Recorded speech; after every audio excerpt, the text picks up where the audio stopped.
Badagry was founded around 1425 AD.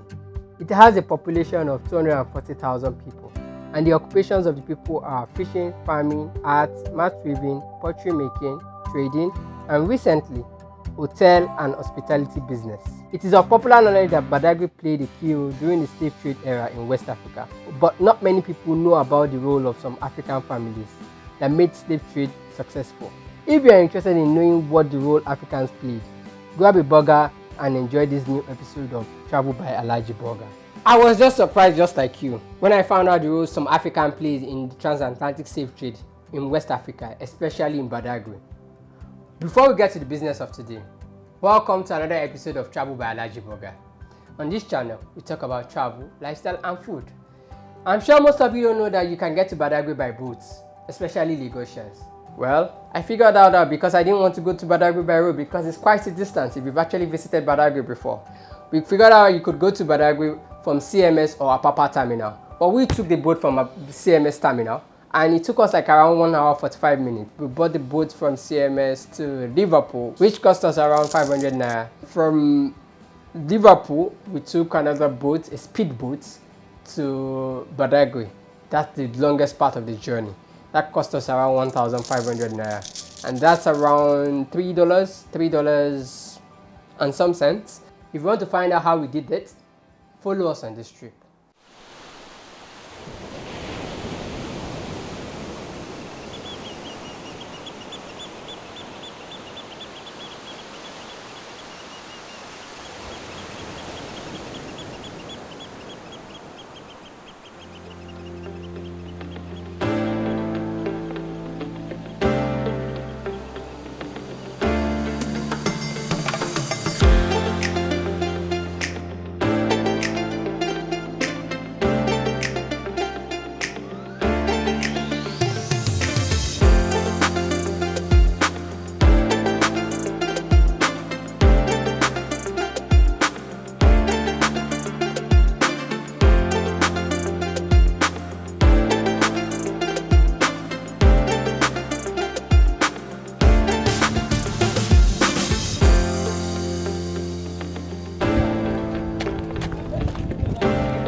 To enter the slave Barracoon, we paid 500 naira per head, and as well as the Mobee Relics and Badagry's Heritage Museum. They are all on the same street and it's quite a distance from each other. Chief William Seriki Abbass compound, located at Boe Quarters, constructed around 1847 by Chief William Seriki Abbass. William Seriki Abbass was a liberated slave who returned in 1839 and engaged in the selling of slaves and maintaining the slave prison, also known as Barracoon. And the reason why they call the company Brazilian Barracoon, most of the slave people in this country have been moved to Brazil and they were Yoruba origin, and it goes along with their culture and tradition. Like today in Brazil, there's a god here among the Yorubas called Yemeja. In Brazil, they call it Yemeja. Eshu, they call it Ezu. Yalakara, they call it Akaraje. That's the Yorubas that have been moved from this compound to Brazil. And Barracoon is a Spanish word meaning slave cell, dungeon or store where the slaves are stored in those days. And we have to talk about 40 rooms in the compound right now. And 40 slaves must be in each of the rooms.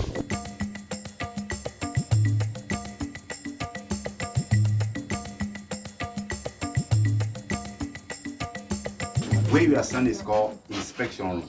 Any slave above 45 sick or weak, they call them macrons. They don't want such a slave. They want a young child because they are going to work. This is where they check them. In there we call it dark room. We are still going there. That's where 40 will be. We call this one covering yoke or ankle shackle. They put it at the two of two slaves. They lock it with a padlock here. So this thing was made of metal. Definitely it will put wounds around their ankles. Okay, because they were slaves, the next day they're still gonna put. We don't have the record or the age of this chain I'm holding. We call it waist chain. If you're a slave like someone, they will tie it around the waist just to calm the slave down so that it will be less aggressive fighting other slaves or those who want to buy him. This umbrella that I see is a Swami umbrella for 40 human beings. It was made of wood, bronze, silk, and cane and iron. And it's so heavy to reason that just one man costly have to carry it on the head of the ship. If this umbrella dropped from the hand of the slave to the head of the master, they beheaded the slave because slaves were property. Chief William Seriki Abbass, he was made the political head of Badagry in 1895 and was appointed the president of Badagry Native Council. He died in 1919. He also had a lot of kids. I mean, that actually busted my head. The Mobee Royal Family Slave Relics Museum is one of the oldest museums in Badagry. The Mobee family was one of the top families that actually agitated for the abolishment of slave trade in Badagry. I tried putting those chains on my neck. Damn, damn heavy. And when these people are taken out of Africa, this should be around them for 3 to 4 months before they get to their final destination. Imagine this is what the ancestors actually went through. I don't really pray that anyone goes through that anymore. It's really an eye-opening experience, learning about the struggle of Africans in the olden days. I've always advised that anyone who comes to Lagos should actually visit Badagry because this will give you more insight to how the state actually came along. As soon as they forced this to the wrist, they made the state climb a platform. They screwed this to a tall tree. They removed the platform. The slave will be suspended on the tree, dangling from morning to night. And most of the time they punish in the farm so that will serve as a deterrent to other slaves. And this is called the mouth split because the white men are afraid that when slaves communicate to one another in their local dialect, they can revolt. Was the reason why they usually pierce their mouths. They pierce the lower and the upper lips. So in the morning when they are sent to go to the farm, they put this on their mouth and padlock their mouth like this. Because they don't want them to communicate or because they don't want them to eat while working on the field. Wow. This is called the light chain and this is used on the heads of the small children. Any child given birth by a slave is a slave. And that's why the Yorubas will send over them. So the children of the slaves are usually not allowed to move closer to their parents while working on the farm. So they group the children together into a group of 3 or 4. Make them sit down under a tree, and they chain the end together with this. Make them sit down under a tree. For them not to be moving about the farm. This is called the branding iron. And this is what they use in writing name on slaves during the period of slavery. There is this fashion we do today, we call it tattoo. It was introduced to us during the period of slavery. Slaves don't bear name, they bear the name of their master. And that is why in Lagos, we have some family. I'm so sorry if I mentioned your son. We have some family in Lagos or Abbass that bear English names that you will not be able to trace their state, where they came from. So, as soon as the slave is handed over to the white people, they put this in fire. When this is red hot, they use it to write name on the body of the slave. Like the Fulani coming to this part of the country with their cows, they write their name. And that is going to be their surname as from that day. Ajayi Crowder, the man who translated English to Yoruba version, is a Nigerian. But Crowder is never a Nigerian. The man who sent him to space, Crowder. So that will be their surname as from that day. The second function of this is to pierce the lips of the slaves, and the last function of this is to pierce the foot of any slave that tried to run away being captured. They put this in fire, put the leg on the falling tree, and eat this into the foot of the slave. If you have watched a film called The Root, you understand what I'm talking about better. This is called the handful lock, and this is used on the leg of 2 slaves at a time. For them not to run away, 2 of them will have to share this around their ankle, and they walk with this around their leg at the same time. So this is called the handful lock. This one was nicknamed Mobee by the white people. Whenever they come around, they always offer them kola nut. Kola nut is called Obi in Yoruba language. So he tells them Mobee because he doesn't understand English.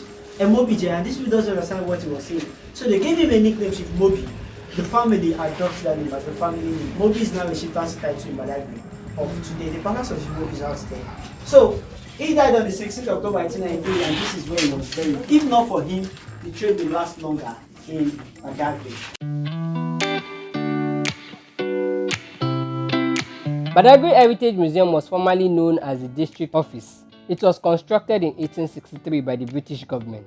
Recently, the Lagos state government refurbished the building and turned it into a museum. I really liked it because it was well maintained and it has a lot of artifacts about Badagry. To enter this place, it cost us around 500 naira per head. That's around $1 each to get into the museum.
cross them to they cross them to the other side of the water ahead of us. Get to the other side, they'll have to trek some minutes. And they'll get to the well. They force them to drink the well. And force them to make this recitation. I am leaving this land. My spirit is with me. I shall not come back now. The shackle do not break. It is the shackle that holds the ship down. Ancestral bear me witness, I shall not return. This land shall depart, my soul do not revolt. My spirit goes along with me. I depart to the land unknown, I shall not return. After reciting this, they become less aggressive. And that's the reason why most of the slaves taken out of Africa could not return back to Africa. We call them Black Americans today. They're actually our brothers. What do you think about the experience so far? If you've actually visited any slave trade museum along the West African corridor, make sure you comment about it down below. Let us all learn about your experience. But before we round up today's episode, let's give a shout out to our sponsor of today, Giddy Burger. Giddy Burger is a quick service restaurant that deals in burger and sides. You can visit their store or visit giddyburger.com to make your order and they will deliver to you anywhere in Lagos. Trust me, they are the best in Lagos. I'm sure most of you have been wanting to join us on our trips. If you want to join us on our next trip, follow me on social media at AlajiBurger95. You can always reach out to me via the DMs. I'm going to respond to you, trust me. You know the normal ritual.